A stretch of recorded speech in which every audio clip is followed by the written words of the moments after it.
Good evening, everybody. Billy DiNapoli here. Welcome to NASR on Monday evening, December 15th, 2025, where we're going to get you up to date in the world of sports. A little Monday night football preempt. We're going to go through the NFL games from yesterday.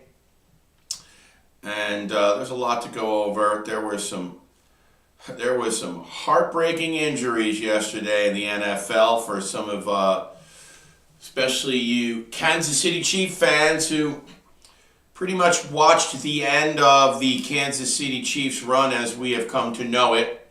I'm not saying that they won't retool and be back at some point, but the Chiefs that you knew will be gone for this year and for the foreseeable future, as Patrick Mahomes tore his ACL in yesterday's loss to the Chargers, 16-13. Listen, the Chiefs are now eliminated from the playoffs, so we don't have to worry about them making a run or holding out hope that they're going to turn it around. The Chiefs they're Audi 5000 for this season. They fall to 6-8. And they are out of the playoffs, officially eliminated. The Chargers are now 10-4. And listen, they did what needed to be done. You thought at times yesterday that, the Chiefs, they were up in the game. And I'm thinking, hey, they're going to get this game, and then all of a sudden they're right back in it. But that didn't happen. Kansas City did have, at one point, a 13-3 lead in this game. And you're like, okay, things are going in the right direction. But then Justin Herbert led him down the field. He threw a touchdown pass to Lambert Smith. And next thing you know, it's 13-10. A couple field goals later. And that was it. 16-13. Herbert was 19 of 29 for 210 yards, one touchdown, one interception. Nothing spectacular. They scrounged out about 100 yards rushing. Wasn't an offensive showcase by any means by both teams. Mahomes, of course, injured in the fourth quarter after the game was already decided. The injury didn't have anything to do with the outcome. Mahomes was 16 of 28 for 189 yards, one touchdown. The Chiefs were very anemic on offense. But I will say at 13-3, you're thinking, okay, they get this game 7-7, and I know Chiefs fans are like, still not eliminated. Well, that's all over with. Mahomes tore his ACL. Granted, maybe the timing is okay. He could be back in 9 months. He'll be back for the start of next season. They're going to have to do some retooling along that offensive line. A lot of players are getting old, even on defense. The Chiefs have got to do a little retooling. I don't know if it's a complete rebuild, but the Chiefs, as you have known it, that have gone to 5 Super Bowls and won 3 of them in recent years, that is over. That is it for the Kansas City Chiefs. They are done for the season. Mahomes, again, a torn ACL. He will be out for, well, I would say the recovery time, depending on how you heal, is a 7 to 9 month thing, and I would expect Mahomes back for the start of next season. I'm sure he'll get the surgery done right away. Anyway, let's get to my picks yesterday, and obviously I started the week 7 games under 500 in the NFL. We are 2 games over 500 in college at 30-28-2. As we head to the playoffs, we're going to do a Friday night show for the college football playoffs, a Friday evening show. NFL, we started 45-52-1. We gave 7 picks out on the show. We did post on our socials late the Niners and the Rams at 4 p.m. in a teaser. But we were 3-4, and then we chased late. We added the Niners and Rams in our socials. We were 4-4 on the week. We had the Eagles and the Pats in a teaser. We had the Jags and the Texans in a teaser. Everything was looking good. The problem was we had the Seahawks in 2 teasers with the Bears and the Chiefs. And the Seahawks kind of screwed us. I really thought with Phillip Rivers at 44 years old starting that game that the Colts would have a lot of trouble. But actually, they hung in there. Although the old man only threw for 120 yards, he had the Colts in a position to win. I mean, they were up 16-15 after a 60-yard field goal. Rivers, listen, his numbers weren't stellar. We'll get to that in a second. So we gave out 7 picks on the show. We posted a Niners-Rams teaser on our socials at 4 p.m. Yes, on Sunday. We hit Jags-Texans. We hit Eagles-Pats. We hit Jags-Eagles. 3 victories there. We had the Packers straight -1.5. That was a loser. Another injury. The Green Bay Packers have lost Micah Parsons for the rest of the season. We'll get to that in a second. With a torn ACL. Fluke, he just came down on his leg wrong while he was rushing the passer. One of my dumbest bets of the day was I actually thought the New York Giants would beat Washington. I took them. That was a loss. And also we had the Chiefs and Seahawks in 1 teaser and the Seahawks and Bears in another. We were 3-4 in the 7 picks we gave out on the show, but we did post a winner late. So 4-4 overall on the NFL yesterday. Didn't make up any ground. Obviously, look, I only usually pick 4 or 5 games. Sometimes I'm in a good mood. I'll maybe pick 6. But we put 7 games up and then 8 because we're kind of chasing. I really do want to try to get back to 500 and over 500 for my viewers. But it didn't happen. We are still 7 games under the mark at 49, 56, and 1 on the NFL season. Our official plays with the spread. There's some props and some teasers in there, obviously, too, but it's all Las Vegas official. We are 49, 56, and 1 in the NFL. We are 30, 28, and 2 in college. That wraps up our action. Let's go over the games. In the no surprise category, the Philadelphia Eagles pummeled the hapless Las Vegas Raiders. Listen, the Eagles have been under some heat. They've been under some heat. They haven't been playing well on offense. They had lost 3 games in a row, 8-5. People are like, are they going to blow the division to the Cowboys? None of you could have ever thought that the Cowboys or trusted that the Dallas Cowboys were going to win the rest of their games. Or even when the Cowboys were 6-5-1, all the fanboys were like, hey, we won the table.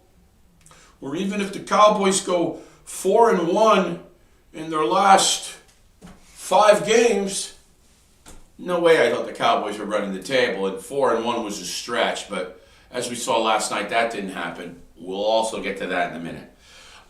Eagles 31-0 over the Raiders.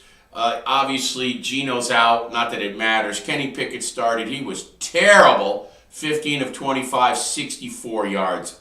64 yards. I could throw for freaking 64 yards, for crying out loud. The Raiders did nothing on offense. Poor Genty, he's trapped. 9 carries, 35 yards. He's had an awful rookie season running behind that terrible offensive line. Hurts was solid, 12 of 15. The ball barely hit the ground. He didn't have to throw that many times, but 175 yards, 3 TDs, no interceptions, and a QB rating of 155. Pretty stellar. Barkley still not really getting off this year, 22 of 78. But Bigsby had 60 freaking yards on 17 carries, so they ran it a ton. Hurts added 40 yards on 7 carries. The Eagles ran it for 180 yards. They dominated the game 31-0, and now the Eagles improved to 9-5, and they pretty much have the division wrapped up. The Eagles will be going back to the postseason as division champions. In other news, as I said, the Washington Commanders defeated the New York Giants 29-21. Listen, the Giants they're a terrible football team. They're 2-12, and they very possibly could end up with the first pick in the draft. Now, obviously, they don't need a quarterback, so you know what? They may have some bartering power over their co-tenants at MetLife Stadium, the New York Jets. If the Jets are going to be out for Fernando Mendoza from Indiana, they're going to be looking, and the Giants might be able to, hold the Jets' feet to the fire for some draft capital. But yes, the Giants right now, they're in running for the first pick of the draft. Marcus Mariota, 10-19, 211, and a touchdown. No picks. They ran it to Krosky Merritt at 18 carries for 96 yards. Mariota himself had 43 carries on 10 carries, 43 yards, I'm sorry. They ran it for 140. They threw it for 211. That's really all they had to do. Listen, Dart wasn't terrible. He was 20 of 35, 246, 2 touchdowns, and a pick. Bottom line is, the Giants just can't make plays when they need to make plays. Dart threw a pick as well. The Giants just, like I said, you never thought they were going to win the game. They trailed the whole way. Tracy had 15 carries on 70 yards. It was 29-21, and it really wasn't even that close because the Giants, they added a touchdown in the fourth quarter to come within 8. There was an onside kick in there that fell short, but there was no time left anyway. Commanders 29-21, and like I said, they were up 2 scores late. It was a backdoor late touchdown for the Giants. No problem for Washington there. Houston Texans defeat the Arizona Cardinals 40-20. C.J. Stroud is looking better and better every week because they've been living on their defense, Houston, and they have the best defense in football. I'm here to tell you that. Listen, the Texans are a team nobody wants to see. Nobody wants to see. Stroud was 15 of 31, not spectacular, 203 yards, 1 touchdown. They ran the ball. Listen, the Houston offense wasn't spectacular. I'm sorry, actually, hold on a second. That is not the right numbers. My bad. That was actually the numbers over Kansas City. Yeah, I thought so. Here we go. My bad. Jacoby Brissett for Arizona, 27 of 40, 250 yards, 3 touchdowns, and a pick. You know, he has not played terrible. It's just the team is awful. Arizona was supposed to have a decent defense. They're not even good on defense. Okay, here's the correct numbers, and I thought C.J. Stroud had a wonderful day because I watched the damn game. C.J. Stroud, 22 of 29, 260 yards, 3 touchdowns, no picks. His best day of the season. Jahar Jordan, 15 carries for 101 yards as the Texans ran the ball for 143 yards, threw it for 260. Their offense had their best showing of the season. The best showing of the season, and we already know their defense is lights out. They beat up on the Cardinals 40-20. The Texans are 9-5, and they are right on Jacksonville's ass. Jacksonville 10-4, my pick to win the AFC South. They pounded the Jets, who started Brady Cook at quarterback, the youngster. Listen, he didn't play bad, but Jacksonville actually had one of their best days offensively. Trevor Lawrence played one of his better games of the season. Cook, the Rook, was 22 of 33 for the Jets, 176. He did throw 3 picks. One really wasn't his fault, but still 1 touchdown. He's just learning on the fly. The Jets still have no quarterback.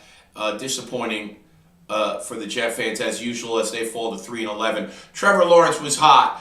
This was his best day of the season by far, and the best day he's had in a while. 20 of 32 for 330 yards, 5 touchdowns in the air, and 1 on the ground. He became one of 7 quarterbacks in NFL history to account for 6 overall touchdowns in a game.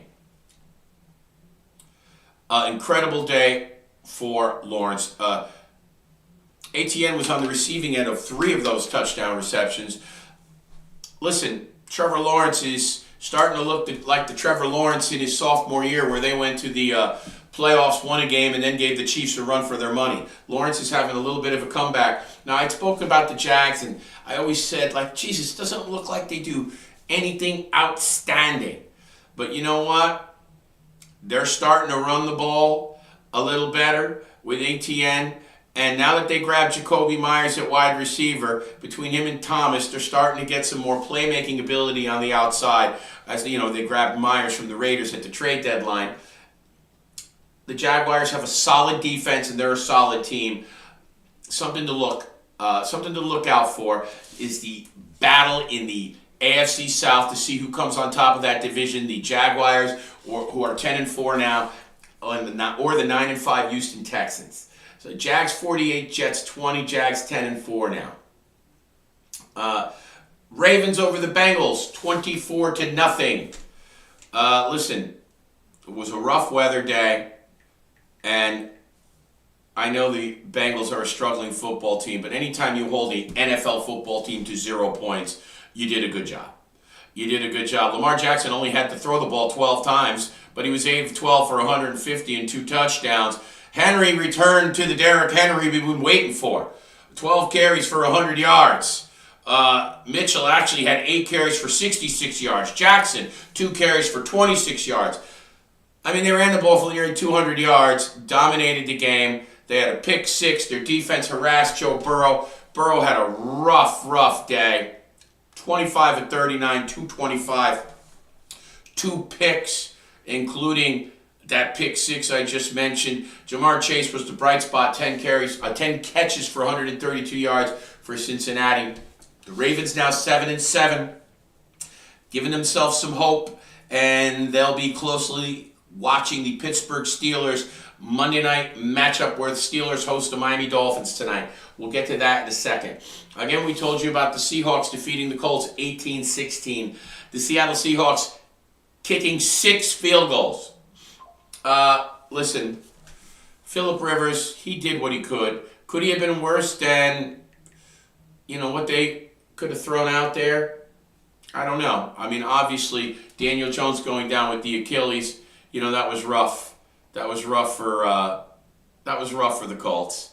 And, they had an 8-2 season going, and they looked like they were having a storybook season, and that all went down the shitter. The Colts have now lost 4 in a row to go from 8-2 at once the 1 seed in the AFC to 8-6 and looking like they're not going to be making the playoffs.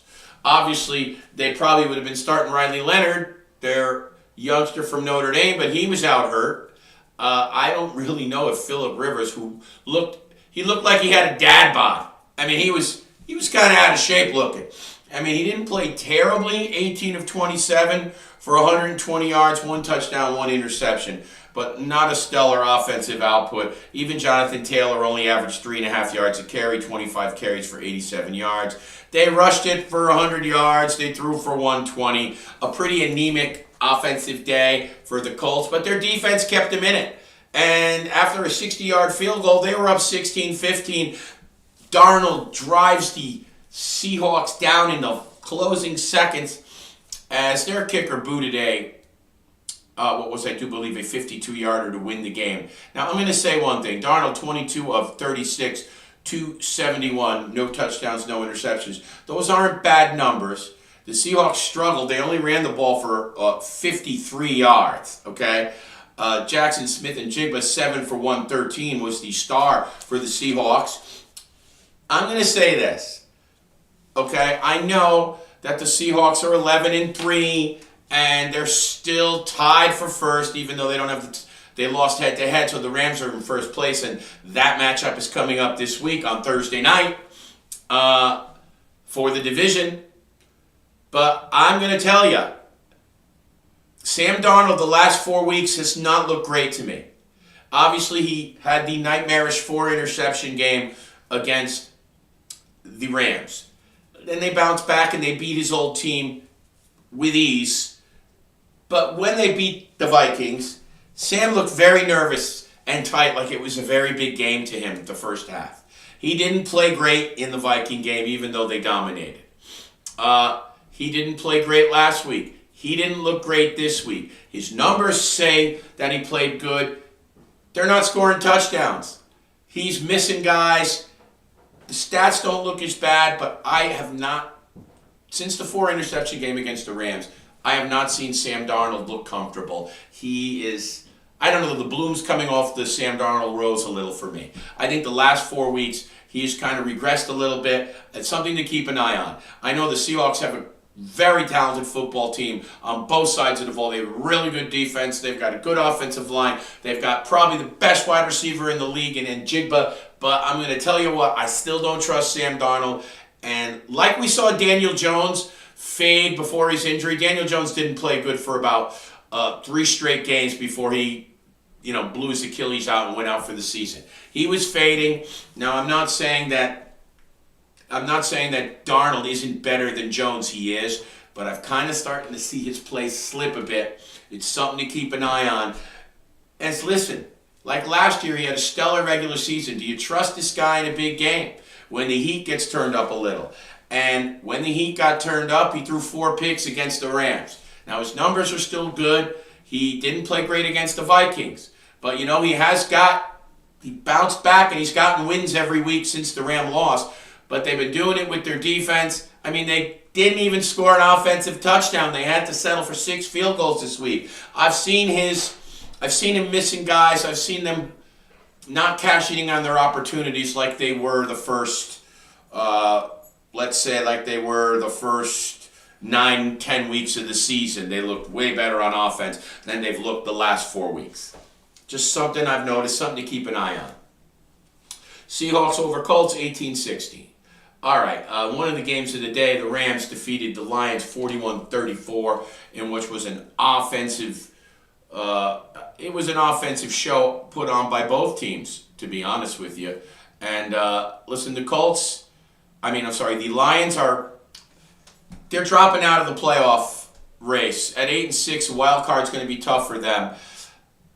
And it's like a lot of people in the media that follow the team said, losing Ben Johnson, it's hurt them. They've struggled on offense away from home. Their offensive numbers are still good overall, but they do most of their damage at home or indoors. They have not been as sharp offensively as they were last season.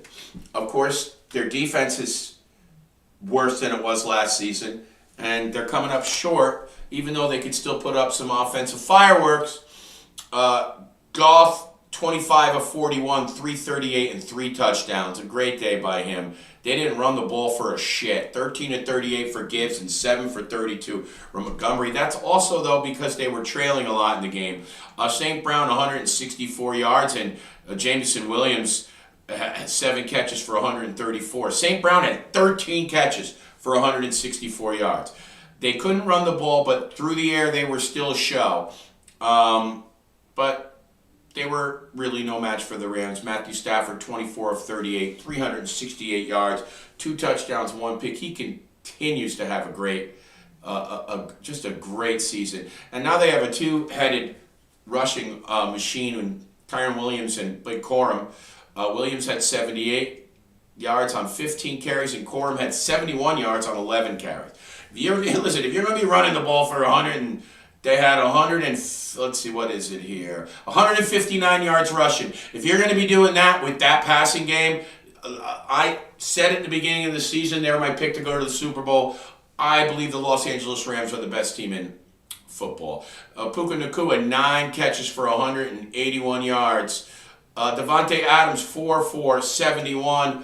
Parkinson, the tight end, 5 for 75 and 2 touchdowns, but a big injury here as Devontae Adams late in the game popped a hamstring. I do not expect him to play when they play Thursday night against the Seahawks in the big divisional battle, so that is another key injury that happened yesterday. Niners have no trouble with the Tennessee Titans, 37-24. Score was probably a little bit closer. Titans hung in there for a while. It was 24-10, 31-17.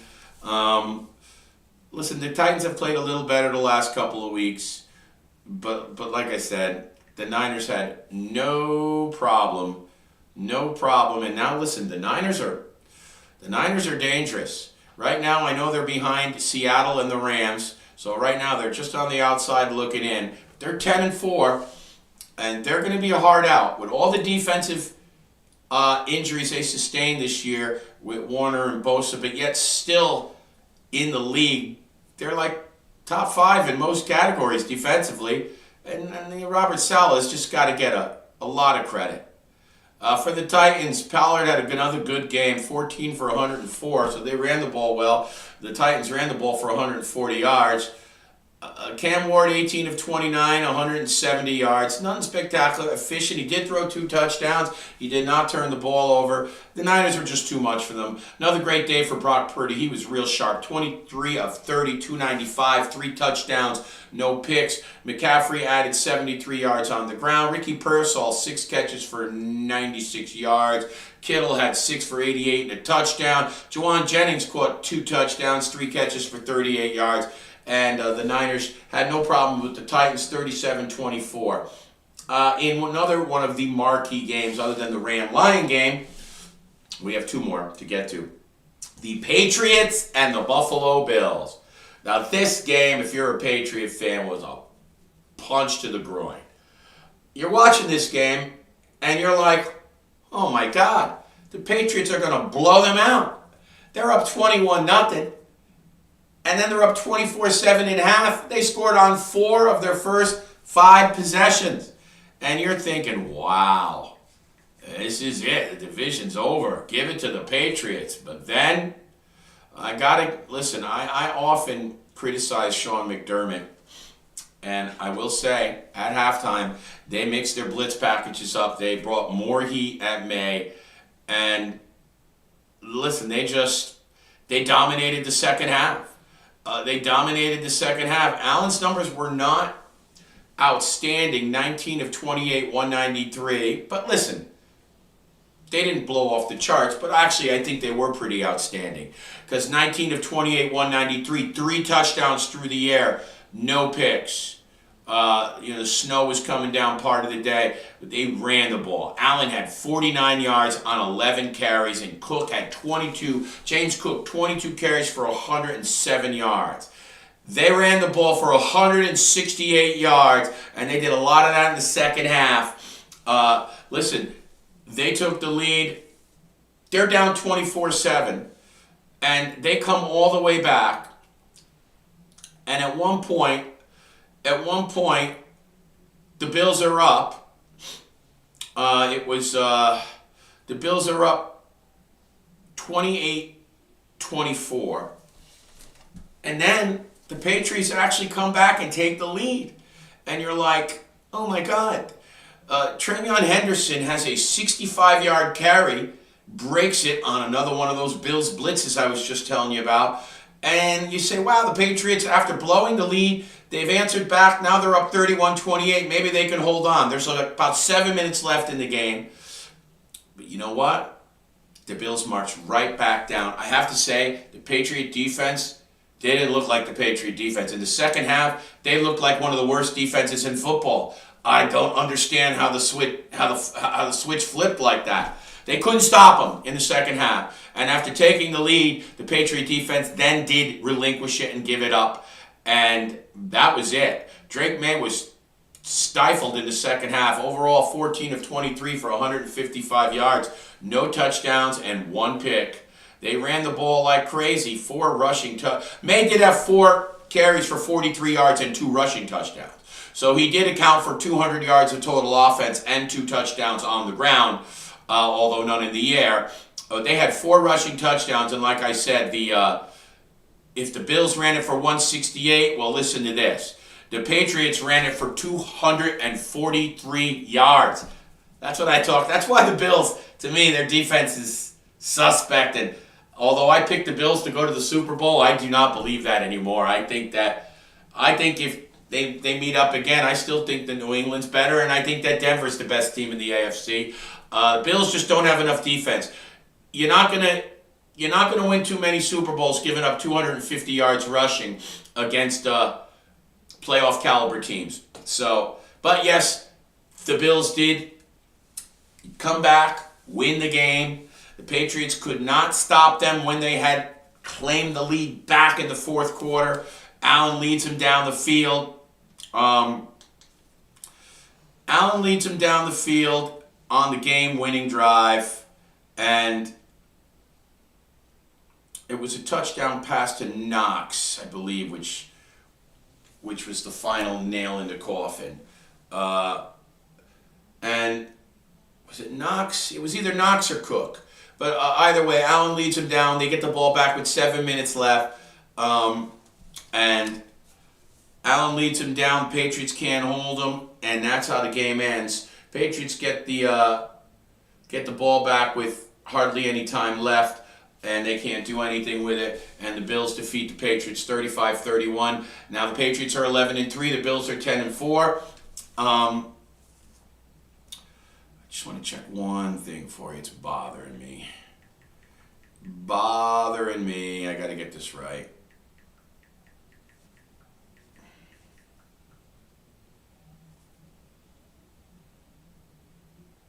Yeah, I was right. It was Cook's touchdown gave him the lead at 31-28.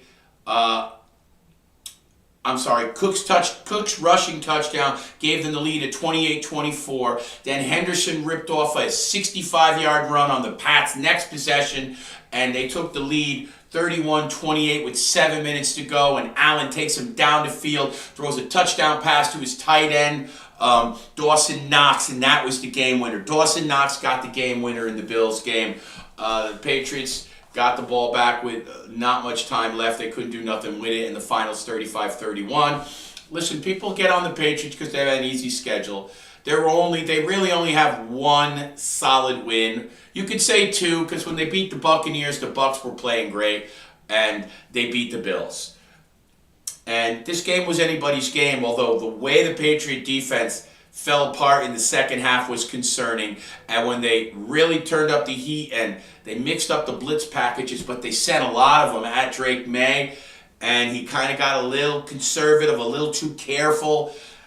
A learning experience for him, I will imagine, because he's had it pretty easy for a lot of weeks now as they've been rolling. So we'll see how the Patriots rebound from that. They've got the Ravens this week coming up, so this is not going to be... The Ravens, although they've struggled, they're 7-7, they're desperate. So that won't be an easy game for them. Okay. The other marquee game of the day, was the Denver Broncos and the Green Bay Packers. This game was spectacular, and at one point, the Packers are up 23-14. Jordan Love's playing great, and you're saying, hey, this is the statement game for the Green Bay Packers. But you know what? I'm going to tell you one thing right now. The job that Sean Payton has done with Bo Nix. Sometimes people get on the Broncos because Bo Nix can be hot and cold, and they've been winning with defense in some games, and Nix doesn't always attack down the field a lot. They're not getting a lot of big chunk plays down the field, and so people start questioning Bo Nix, who's in his second year. But listen, the kid's been winning. He's been winning, and I'm going to tell you what, he's got a lot of fourth quarter comebacks. Even in games where he hasn't played good, he's been able to turn it on, like the Giant game, led like 3 touchdown drives. This guy's hot in the fourth quarter. He's been hot in the clutch, but this game, he was spectacular throughout against a tough Green Bay defense. Okay, Jordan Love ended up being 24 of 40, 276, 1 touchdown, 2 interceptions. He did not play well late. Was hot early. Jacobs 12 for 73 at 6 yards a clip. Love himself had 29 yards rushing on 3 carries. The pack, listen, against the Bronco defense, this wasn't bad. They rushed for 115 yards, and they threw it for 276. Against the Denver defense, that's pretty good, but they were stifled late. They did most of their damage in the first 2.5 quarters. When they had to, the Broncos shut them down. Bo Nix, one of his best days as a pro. 23 of 34, 302 yards, 4 touchdowns, no interceptions. People that said he couldn't throw downfield, well, he was striking downfield all game, in between coverage. He was spectacular. And they beat a dominant defense, and the Broncos are the best team in the AFC. They're 12-2. They've won 11 in a row now. They're the best team in the AFC, without a doubt. I'm going to say the Packers took a couple of big hits in this game. Okay, their star receiver Christian Watson, who has been playing lights out, he got hurt again, and that has been the problem with Watson in his career. He's often injured. He came down hard on his shoulder, got to leave the game. The rookie Golden had 3 catches for 55 from Texas. Reed is back. He had 5 for 55. Listen, they got Romeo Doubs. They still have weapons, but Watson had been really stretching the field. He is gone, and Micah Parsons, as he was rushing the passer, he was a non-contact. He just kind of went to juke one way, kind of leaped in the air, came down on his leg awkwardly, tore his ACL. That is going to affect the Packers mightily. You could see right after he came out of the game, even though it was late in the game, the very next drive, the Broncos went down and scored, and his absence was felt. Bad loss for the Packers. 2 players injured, 1 for the season, 1 dominant impact player. Makes you think to yourself, Jerry Jones, he's not looking too bad. That trade's pretty much worked out for the Cowboys with the draft capital they got and Quinn Williams. And now the Packers, after all they've given up, they won't even have Micah Parsons after all for the playoff run. What a bitter pill for the Green Bay Packers. Denver Broncos 34-26. They are the best team in the AFC, I think. I think the road to the Super Bowl is going to go through Denver.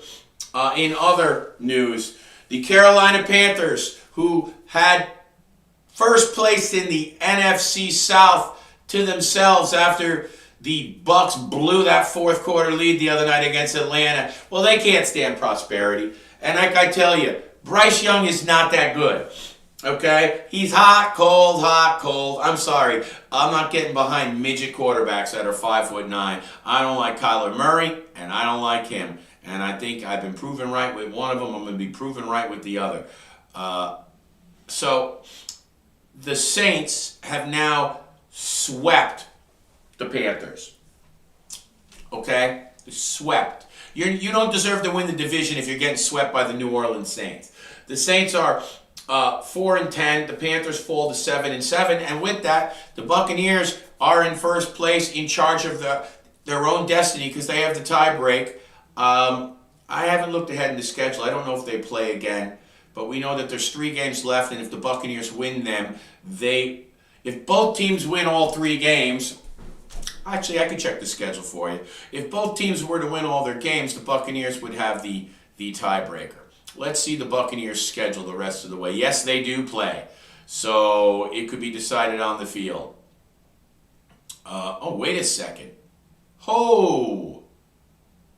Okay, listen to this. The Buccaneers and Panthers are going to play twice in the final 3 weeks. The Bucs go to Carolina this week. Then the Bucs play the Dolphins at Hard Rock in South Florida, and then they host the Panthers. So that is how the NFC South is going to be decided. Interesting. Well, that's good. That's juicy for us viewers because I'm looking forward to that. Listen, the 2 teams may not be great, but it's going to be entertaining, competitive football. So let's take a look at how the Panthers lost to the Saints. Bryce Young, 15 of 24 for 163 yards, 1 touchdown, no picks. They didn't really run the ball that well, although Young had 7 carries for 49 yards. Rico Dowdle has cooled off the last few games, 16 of 49. Actually, they didn't run it terribly. They ran the ball for 128 yards. They only threw it for 163. They did have a 17-7 lead, the Panthers, that they pissed away in the fourth quarter. Tyler Shuck, who I campaigned for, another solid game. 24 of 32, 272 yards, 1 touchdown. He does hold the ball too long. He got sacked 5 times. Granted, his offensive line ain't great, but he had a 111 passer rating, and he ran the ball for 32 yards as well on 8 carries. Tyler Shuck, since he has taken over for the Saints, I do believe, if my memory serves me correct, they were 0-7 with Spencer Rattler. And since he has come in, these Saints are now 4-10. So Shuck is 4-3, trying to prove that he could be the Saint quarterback of the future. Panthers blow that one. They had a 17-7 fourth quarter lead. They blew it. Shuck leads 2 scoring drives, and the Saints win 20-17. Those 2 scoring drives came in the fourth quarter. All right. We're almost done here with the full recap. What have we missed? So Shedeur Sanders is the starter for the rest of the way in Cleveland, and he's getting a little bit of a schooling. They were dominated in the frigid negative 15 degree below temperature in Chicago as the Bears crushed the Browns 31-3. Listen, I am not going to kill Shedeur. That's a tough spot. You know, he is a rookie. He has had a couple of games where, you know, the game that they lost, he threw for 364 yards. His first win, he wasn't spectacular. Of course, he's looked pretty bad in 2 games of the 4 games he's played in. So, you know, it's been a lot of up and down for Shedeur. Obviously, he was in over his skis in this game. Shedeur was 18 of 35 for 177 yards and 3 interceptions. I will say this. One of the interceptions was a touchdown pass he threw to Jerry Jeudy that Jeudy basically got taken right out of his hands. But they never had a chance. Like I said, he was in over his skis. The Bears now take over first place at 10-4 in the... Listen, the other week they lost. They went from first in the conference to 7th. Well, they are now... the Rams are obviously first in the conference. But the Bears are back in first place in the NFC North as they are 10-4. They move ahead of the Packers. Caleb Williams had a good day. 17 of 28, 242, 2 touchdowns, no picks. Also had 14 yards rushing on 3 carries. Swift had 98 yards on 18 carries and 2 touchdowns. He was one of the stars of the game. But listen, to move the ball like they did in those frigid temperatures, the Bears, listen, they're one of the surprise success stories of the year. Their new head coach, Ben Johnson's done a fantastic job. And the Bears have no problem with the Browns 31-3, and the Bears are now in sole possession of the NFC North. Last but not least, the Dallas Cowboys. Well, the Cowboys do what the Cowboys do. A terrible defensive performance as they have been prone to for most of the season, other than a couple of good games when they got some of these injured players back and when they grabbed Quinn Williams. But the bottom line is the secondary is still playing with rookies in Ravel and Stewart and Carson. And Carson's terrible. He's a second-year player from Wake Forest. He is awful. We don't know what the hell's wrong with Trayvon Diggs. A concussion he sustained at home, but then also his knees bothering him. As Chris Collinsworth said on the broadcast, we really don't know what's wrong with Trayvon Diggs. It's something fishy going there. And you know what? They could ship him on the first bus out of town as far as I'm concerned. Trayvon Diggs has become nothing but a problem. Deron Bland is a decent corner, but he's hit and miss. The Cowboys need help on defense in a big way. And it was evident last night as, again, they make another ordinary quarterback look great. Now, I'm not meaning to bag on J.J. McCarthy. He looked decent last week in throwing for 178 yards and 3 touchdowns, but he didn't really have to put up big numbers against Washington because they controlled the game the whole time. This game was probably his best game as a pro, 250 yards, 2 touchdowns, and he looked smooth. He did miss a couple throws, but he made a lot of throws, but everybody he's throwing to is freaking open, and that makes it easier. So, listen, it won 2 in a row now. The Vikings improved to 6-8. The Cowboys are now eliminated from the playoffs. Not officially, but they're eliminated. They would need the Eagles to lose all three of their last game, and the Cowboys would have to win all three. The Cowboys are done. They won't be going to the playoffs. I told you the Cowboys were a 7-win team at the beginning of the season. After Micah left, I thought it would be 6, no more than 7. It may turn out that way. As it stands, I'd be surprised if they go better than 8-1. That's about, to me, what I think the Cowboys are going to finish up at. Listen, they got a little banged up in their offensive line, so their offense hasn't been as smooth. I mean, they had 6 field goal attempts last night, meaning they're not finishing drives off, okay? They're not finishing drives, and when you have a defense like the Dallas Cowboys, you've got to finish your drives because you've got to go punch for punch and outscore teams, okay? You've got to outscore these teams, and if you can't do that, you're going to have trouble, and that's the bottom line. And that's what happened with the Cowboys. And actually, Mr. Amazing Brandon Aubrey, he actually missed 2 field goals last night. Granted, he attempted 6, he kicked 4 of them, and they weren't short ones. He missed them, they were all over 50 yards, but he usually kicks those with ease. But listen, the Cowboys defense, they just make it too easy. They make it too easy on these quarterbacks. These guys, these receivers are running. A lot of times they're running wide open, and if you're not going to get pressure, if a quarterback's going to have 4 and 5 seconds to find somebody and you're not getting pressure on the quarterback, thus making it even harder on an already challenged secondary. I mean, they didn't even really have to run it that much. The Vikings ran the ball for a total of 81 yards, okay? 81 yards. 12 of 34 for Jones and 10 of 29. But they didn't really have to. He was 15 of 24 for 250. That is J.J. McCarthy for 2 touchdowns and 1 pick. They didn't really have to possess the ball because when they had it, they scored pretty quickly. The Cowboys dominated this game from every statistical category. They're starting to look like the old Dallas Cowboys the last 3 weeks. Tons of pre-snap penalties, holding, false start. They're looking like the Cowboys are old. They shot themselves in the foot. They're driving the ball all game and they're settling for field goals. And when you got to go punch for punch, they need touchdowns with that defense that they have. They can't settle for field goals. They got to convert touchdowns in the red zone. It's just too many field goals for the Cowboys. 23 of 38, 294 for Dak, but no touchdown passes. No picks, but no touchdowns, as again, they struggled mightily in the red zone. Williams had a good game for Javonte, 15 of 91 for Javonte Williams for 1 touchdown. He was averaging over 6 yards a clip. Malik Davis had a touchdown, 8 of 21. I mean, the Cowboys, they ran the ball for 140 yards. I mean, they had about 435 yards of total offense to the freaking 325 for the Vikings. They controlled the game from the line of scrimmage.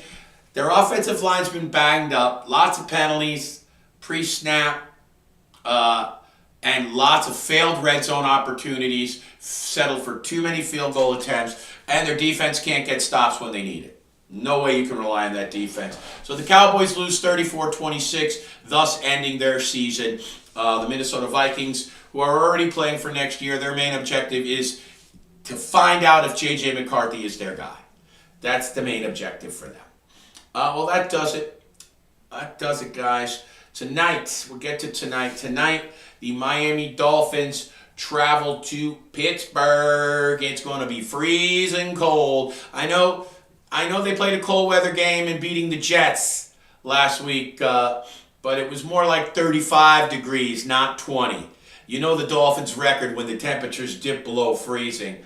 I am going to give out the Steelers tonight. I'm taking the Steelers -3 tonight against the Dolphins, and that's going to be my pick.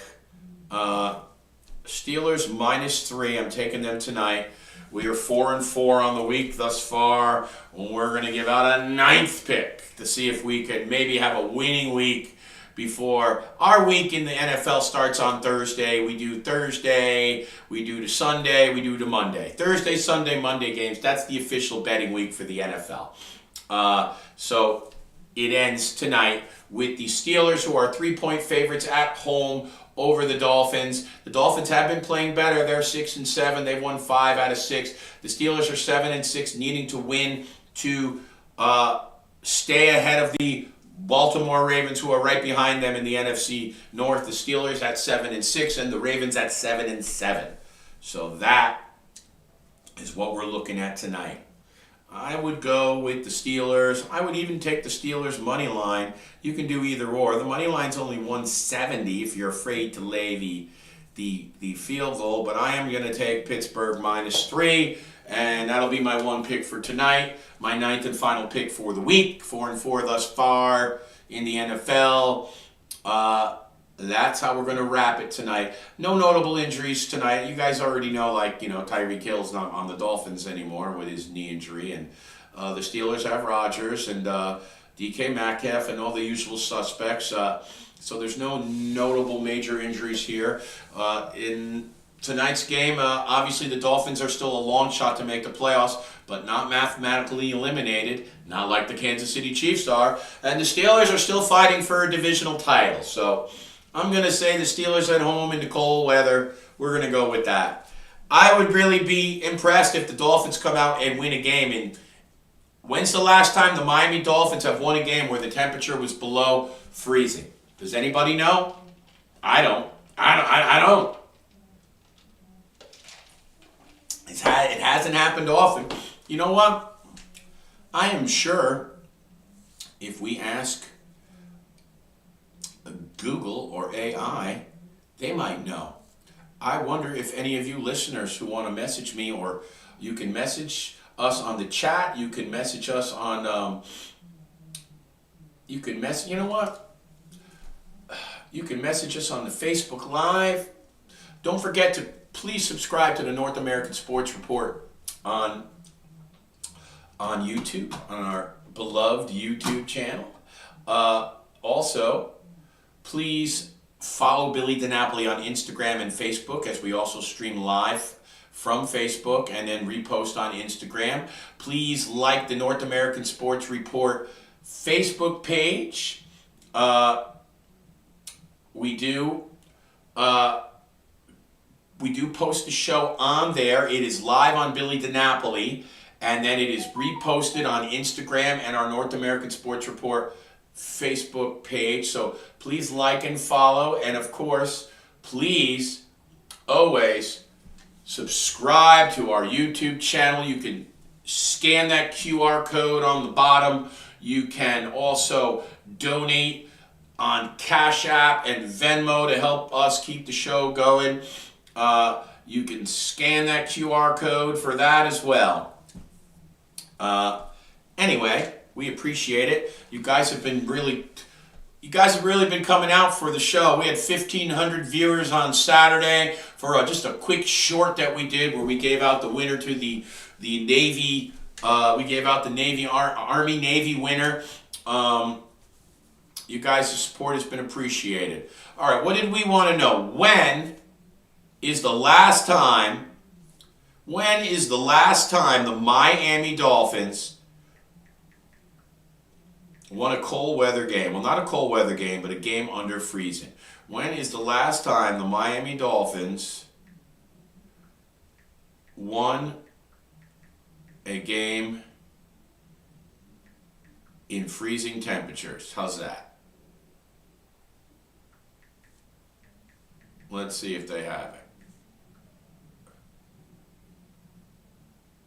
The Miami Dolphins have not won a game in freezing temperatures below 32 Fahrenheit. Oh, wait a second. That's it. They've never done it. Oh, wait a second. They did do it. Let's see. Hold on. Kansas City, 2008. And then the only other time that they did it once in Kansas City in 2008. And the only other time it was under 40 degrees in a 34-31 overtime win in Buffalo, 2016. So the Dolphins have only once in their history that AI and Google could tell us won a game where it was below freezing. Only one. So going with those odds, I'll take the Steelers tonight, -3. That's going to wrap up our NFL coverage. We're coming on Friday for a pregame before Alabama, Oklahoma, and we're going to set the table for the college football playoffs. I'll give you a quick NHL rundown. In the Battle of Florida, game got started about 20 minutes ago. The Florida Panthers are up on the Tampa Bay Lightning 2-0. This is a big game. The Panthers have started to play better. They won 4 out of 5. They got Eetu Luostarinen back in the lineup. They're probably, I would say, 2 weeks away of getting Brad Marchand back and 3 weeks away of getting Tomas Nojak back on that fourth line. And then really the only forwards they'll be missing is Gadjevich and Barkov. So the Panthers are starting to get healthy. They do expect that if they make the playoffs, they will have Barkov back for the playoffs. He is on track to return in 7 months. 7 months from the initial surgery, which the surgery was done in September 13th. So from September 13th with the Olympic break, that'll give them an extra 2 weeks because the playoffs will start later because the NHL players are going to play the Olympics in late February. So that will give them a chance to get him back. Panthers up 2-0 late first period against the Lightning. The Ducks have faced off in Madison Square Garden against the Rangers. So check one thing here. All right. Right now, the Panthers are, let's see here, 4 points out of the final playoff spot. So they're 2 games out of the final playoff spot.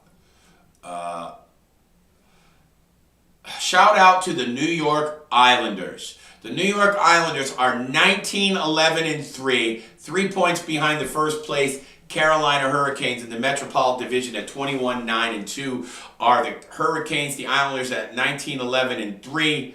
The Capitals at 18-10-4. The Flyers 16-9-6. Those are your top 4 in the Metropolitan.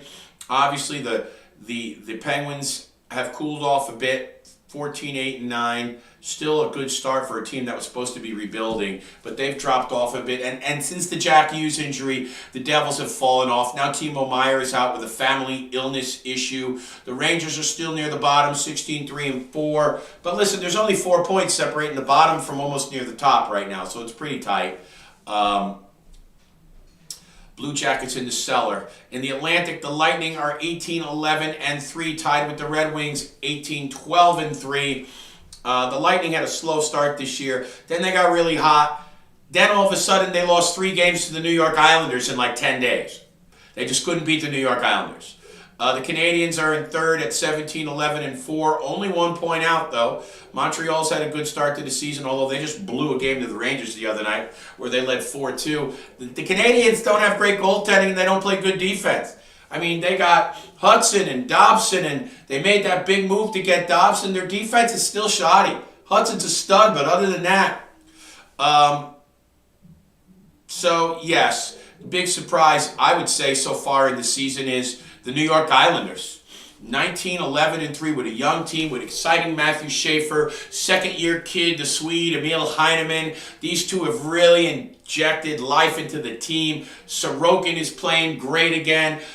Schaefer seems to have reignited Pelech and Pulak, who used to be one of the best young defensive pairings in the NHL when the Islanders made them 2 conference final runs back in 2021 and 21-22.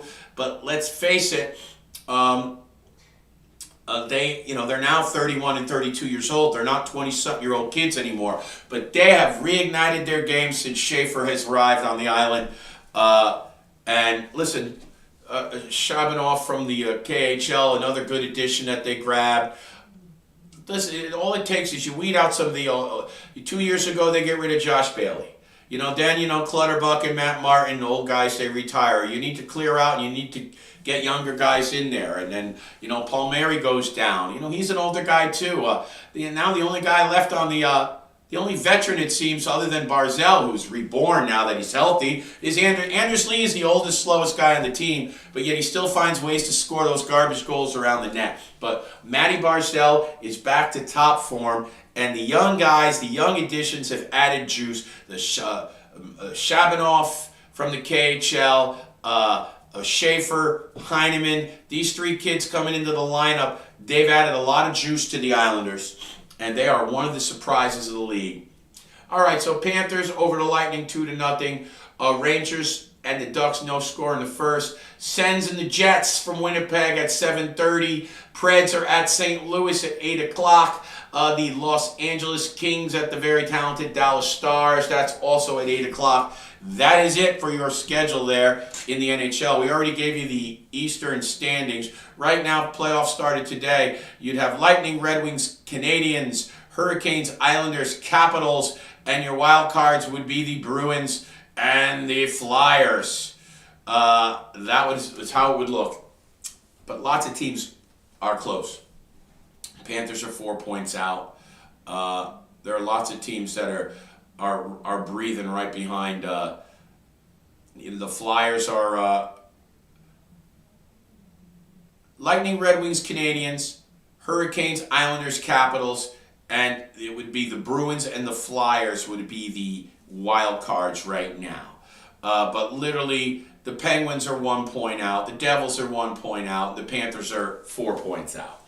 So it's bunched up. Western Conference, the Avalanche continue to be just unbelievable. I got to give the Islanders credit, though. The Islanders, in their last 2 weeks, have beaten the Lightning 3 times and the Avalanche once. Those 4 victories they've compiled in like the last 12, 13 days. They don't usually beat teams of that ilk when you're supposed to be a rebuilding young team, but they have been beating all the tough teams. The Islanders have also beaten Vegas this year. Okay, so the Avalanche at 23-2-7 on top of the Central. The Stars 21-7-5, who just got shut out by the Florida Panthers the other night 4-0. The Wild 19-9-5. The Mammoth 15-15-3. The Blackhawks have cooled off, but they're young and getting better. Bedard's playing great, 13-13-6. He did go off with a shoulder injury the other night. Followed by the Jets, Bruins, and Preds. In the Pacific, the Golden Knights on top, as you would expect, 16-6-9. The Ducks, 19-12-1. And listen, the Ducks are a story this year. They've cooled off a little lately. Another great team that the New York Islanders beat recently, just a couple days ago. The Ducks with Beckett Seneca, who's just been great. Beckett Seneca is challenging Matthew Schaefer for Rookie of the Year. Leo Carlson, the Swede, in his second year. Lots of good young talent in Anaheim, and they're a good story as well. The Kings 14-8-9. I'm surprised they're even that good this year. I picked them out of the playoffs. The Oilers 15-12-6 have just not been able to get going.